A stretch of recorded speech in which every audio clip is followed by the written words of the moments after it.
La Ronda de Noche és el retorn de Peter Greenaway al cinema que el va convertir en un visionari. La seva creació de bodegons, filmats amb un incisiu llenguatge visual i narratiu, es recuperen la seva màxima esplendor en la seva nova pel·lícula.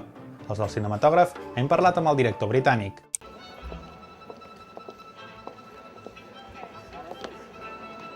Peter Greenaway, el cineasta multimèdia o l'artista audiovisual multidisciplinar, estrena projecte.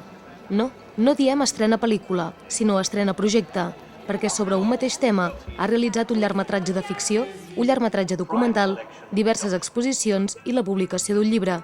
Aquest tema tan explotat és el quadre La Ronda de nit de Rembrandt. I will let you into a secret. Well, I think, the film is a homage. I have to say that Rembrandt isn't my favorite Dutch painter. I think, for me, that Vermeer is more interesting.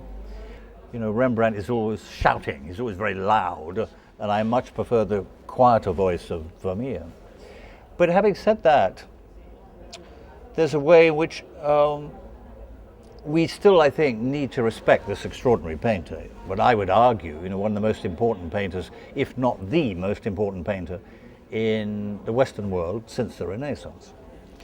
It's interesting that he's very much a modern painter. He's post-Reformation. He's not Roman Catholic.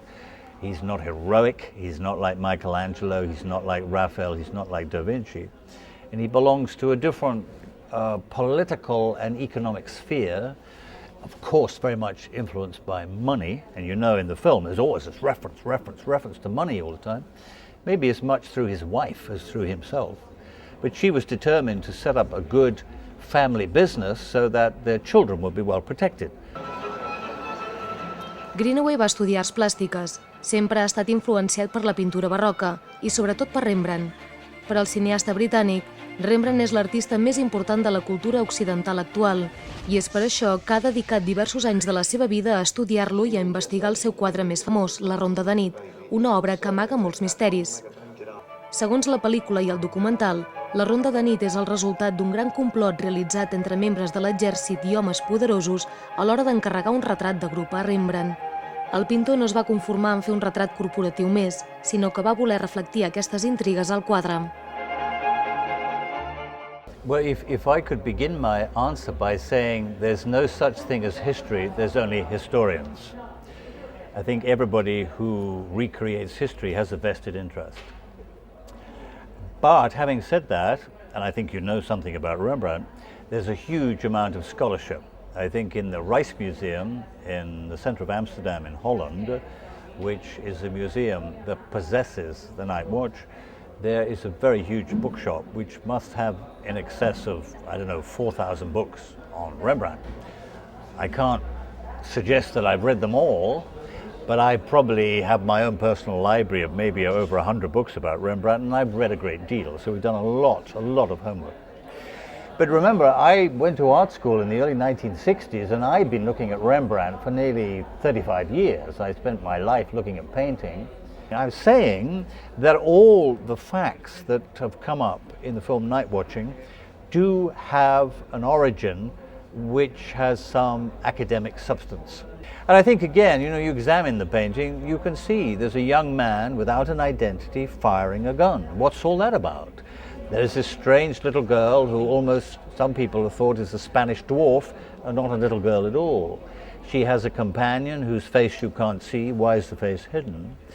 There are 13 pikes in the painting. Why is there 13? That's an unlucky number that represents Judas Iscariot at the Last Supper, and so on and so on.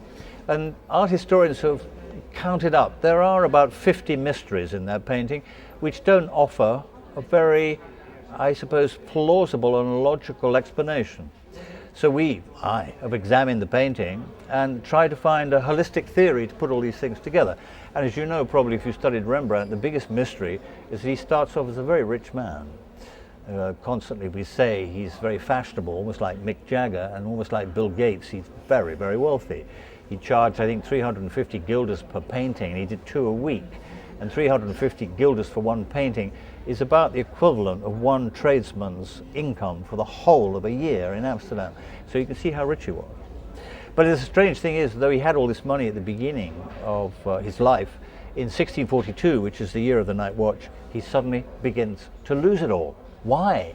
I think we should memorialise his efforts, actually, but be careful, Yoritz, because he's a biter. He'll have your prick or your arse, one of the two. Homosexualitats encobertes, assassinats ordenats a joves allistats, una precipitada viduetat de Rembrandt, aquests són alguns dels ingredients d'aquest brou d'intens sabor i color. Greenaway fa de la pel·lícula una mena d'àlbum animat de quadres barrocs. Copia il·luminacions, composicions, colors i textures a l'obra de Rembrandt per a relatar d'una manera més abstracta que realista el que va succeir mentre es pintava la Ronda de nit. That's true. I think we also ought to remember that Dutch painting was very allegorical. It was full of allegory. You know, when a woman picked up a bunch of grapes, it meant she was pregnant. When she lost her shoe, it meant she lost her virginity. When you saw a bird in a cage, it meant that she was no longer a free woman. When a little boy blows a soap bubble, it reminds you of the ephemerality of life. When you see a piece of lemon, it reminds you of the bitterness of life. All these symbols are very much part of Dutch painting. So it's no surprise that Rembrandt is also using a sort of semi-allegorical, secretive language, which, of course, the Amsterdam population would have fully understood. Painting soldiers will make me blind and fingerless. Si continuem amb la metàfora, a aquest brou hi hem d'afegir unes interpretacions que ens acosten a una tragèdia de Shakespeare. No sabem si aquest fet hi contribueix que el director i la majoria d'actors siguin britànics, o bé que en tota la història hi té una gran presència la mort i les conspiracions. Parlant d'intèrprets, la viva imatge de Rembrandt a la pel·lícula és l'actor Martin Freeman, un dels protagonistes de Love Actually. Here's Hasselberg and our lieutenant, Jean Egremont. I can't invent impossible things for the life. So I think we've followed along the historical guidelines pretty determinedly. And it is interesting how most, I suppose, famous cultural figures, they don't leave such an amazing documentation of themselves. Because Rembrandt was a painter, we know what the women look like. We know what his children look like. So for a filmmaker, that's ideal. So Rembrandt is an art director in a sense. He was the art director of the film.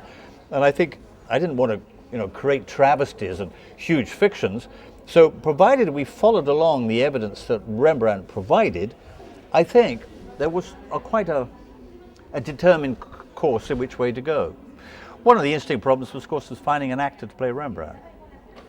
We eventually found Martin Freeman, who actually is 36 when we filmed, and Rembrandt was 36 in 1642. And I think Martin Freeman is quite short, has a pot belly, has a pudgy sort of nose. And when we put a wig on him, because that's not his real hair, of course, he often amazingly looked like Rembrandt. This is me with Saskia.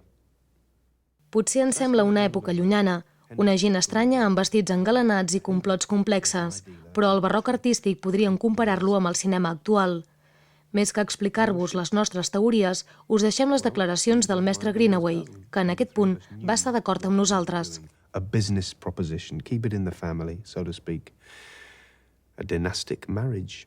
The Baroque, with a capital B, is full of stuffs and sensations and adventures. If you take Bernini's St. Peter's, for example, in Rome, it has everything. It has colour and stained glass, and it has little boys singing beautiful songs, and it has incense and vestment and statuary and paintings. It has everything. And we now, in the modern world, again can recreate that phenomenon, and also we can improve on it because with the internet we have huge amounts of data to play with.